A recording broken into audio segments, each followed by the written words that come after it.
Our words, our language, convey more context and detail than we usually give them credit. Even the spaces and breaks of silence that encompass each word create new meanings.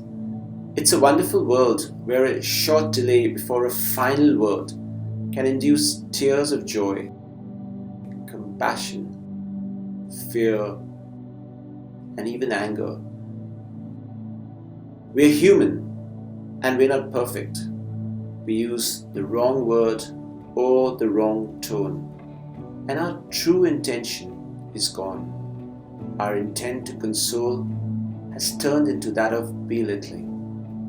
Our intent to love has turned into that of ulterior motives.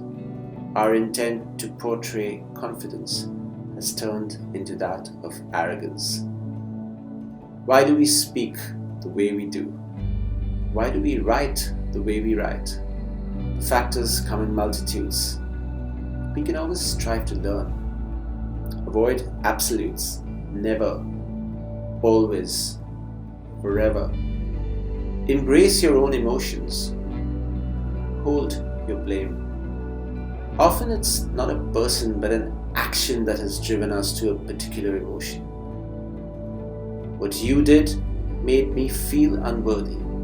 This action made me feel like my own emotions were invalidated. Spread gratitude wherever you can. One of the leading corollaries of happiness is gratitude.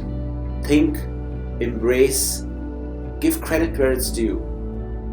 Offer gratitude towards those that need to hear that they are worth it.